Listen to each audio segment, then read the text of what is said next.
So recently PewDiePie has gotten married and I wanted to make a video from one married man to another married man, just giving some advice, passing on some tips and tricks that I've learnt along the way. I've been married for about a year and a half now. Wow.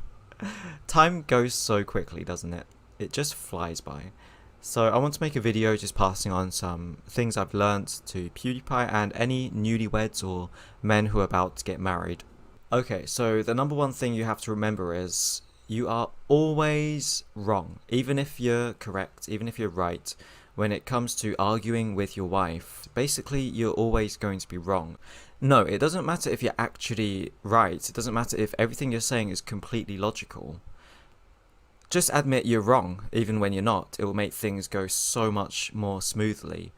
And never ever say anything negative about your wife in front of your YouTube audience, because it doesn't matter what you've said she's done. She could have driven a bus into a flock of sheep and they'll still take her side over your side. They will take her side over your side every single time, because unfortunately we live in a society where women are always right and us men, we're stupid and dumb and we make all the mistakes.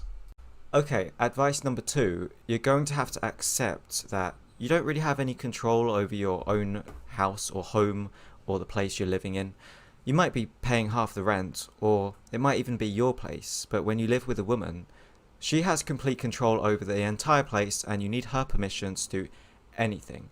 For example, it's completely okay for her to change the decorations, completely redecorate the entire rooms, buy anything she wants to buy. She doesn't need to ask your permission, but as soon as you want to get something, like a love doll, for example, you need her permission. And she probably won't let you because she'll think it's weird and disgusting. But it's completely okay for her to have anything she wants, even if you dislike it. For example, her weird, ugly looking tissue box cover. So basically, she's allowed to have anything she wants, even if you dislike it or think it's ugly or looks weird. But as soon as you want something that's a little bit strange, you won't be able to get it if she thinks it's weird or creepy. So say goodbye to your freedom, because basically it's going to be like living with your parents again. Can't buy this, can't buy that, can't do this, can't do that. Advice number 3, never ever talk about how cute other girls or other women are. Never talk about how attractive you found your ex-girlfriend, or never talk about how attractive you find some woman that's on TV when your wife is in the same room. She will be very, very unhappy if you say stuff like that, especially if she thinks the woman is ugly. Sometimes the kind of woman that you find attractive, your wife might think is completely unattractive. And if you say an unattractive woman is attractive, well, she's going to be very, very pissed off. Sometimes your wife might ask you if you think this woman is attractive. For example, you might be watching TV together and there might be a woman that was on TV and she'll ask you, do you think that woman is attractive? Never ever say yes. Always say, I guess so, maybe, not really. Never say that a woman who looks nothing like your wife looks attractive, because your wife will get upset and she might think, how come you think someone who looks nothing like me looks attractive? Maybe you don't actually find me attractive and maybe that woman is more your type. So what you have to do is you have to pretend that every single woman on the entire planet, apart from your wife, you have to just pretend that they're all unattractive and ugly. And the only woman you're allowed to feel attracted to is your wife. She's your 10 out of 10. She's the most perfect, beautiful angel in the entire universe. But it's completely okay if she wants to talk about how hot some guy is that she saw on TV, or how attractive David Beckham is. And don't even try arguing about it, because remember point number 1, you are always wrong. Because you're a stupid man, and everything you think and say is stupid and dumb and doesn't make sense, and she's always right.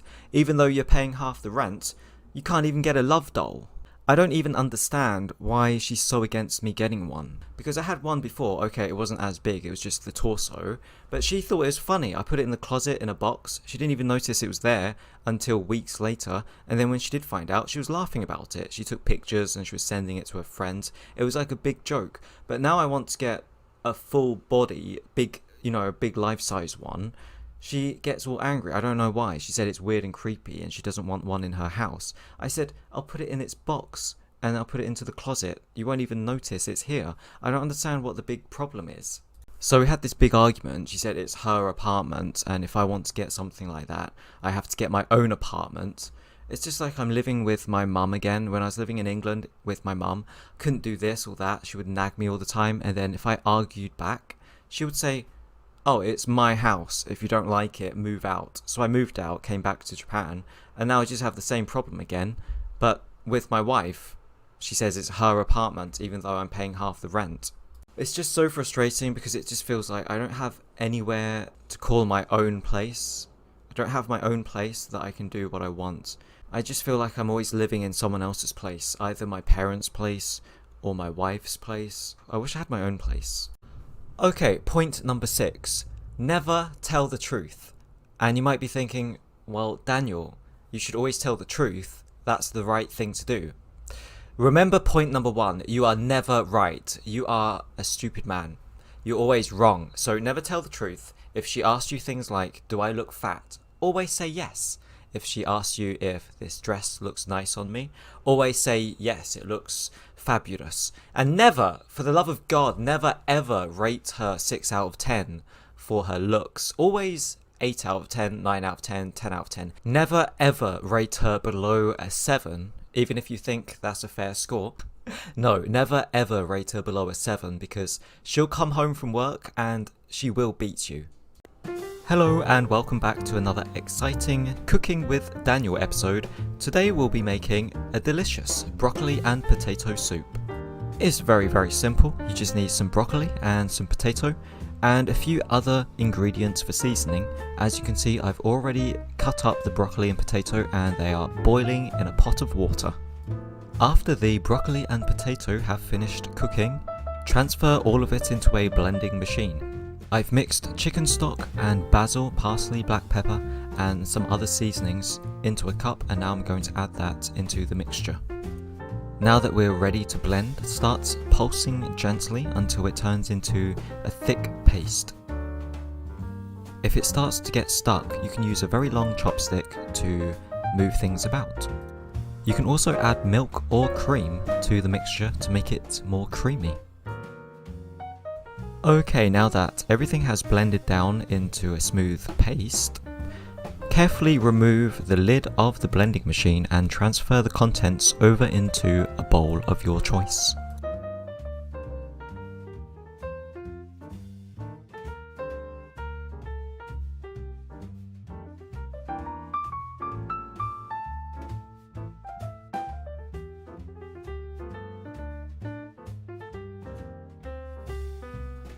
For some extra flavour, we're going to fry some bacon and add that to the soup. Did you know bacon dates back to 1500 BCE? Yes, the Chinese were the first to cook salted pork bellies more than 3,000 years ago. This makes bacon one of the world's oldest processed meats. The Romans called it patasso. The Romans made patasso, as they called it, by boiling salted pig shoulder with figs and then seasoning the mixture with pepper sauce. The word bacon actually comes from the Germanic root back and refers to the back of the pig. The English then adopted the word around the 12th century, naming the dish bacon. Back then the term referred to any pork product, but by the 14th century, bacon referred specifically to the cured meat. The phrase bringing home the bacon goes back centuries. These days the phrase refers to making money, but its origins have nothing to do with income. In 12th century England, churches would award a flitch or a side of bacon to any married man who swore before God that he and his wife had not argued for a year and a day. Men who brought home the bacon were seen as exemplary citizens and husbands. And that, my friends, is how you make the perfect broccoli and bacon potato soup.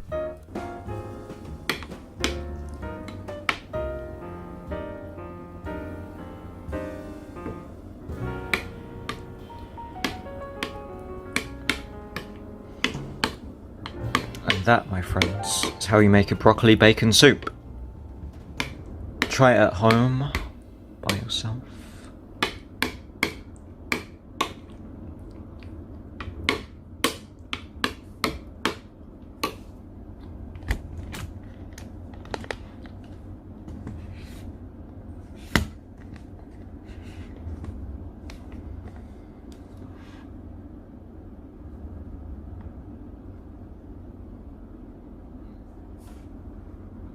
I think it looks quite good.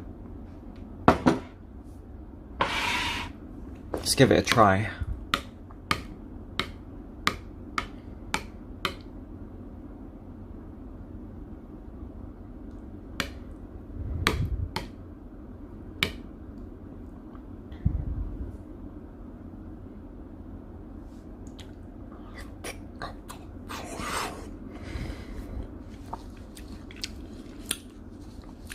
It's actually very nice. It's creamy. You can taste the broccoli, taste the chicken stock. The bacon is very good.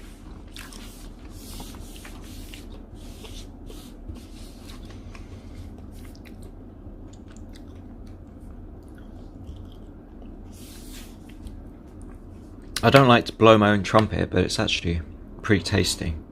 Would you like some?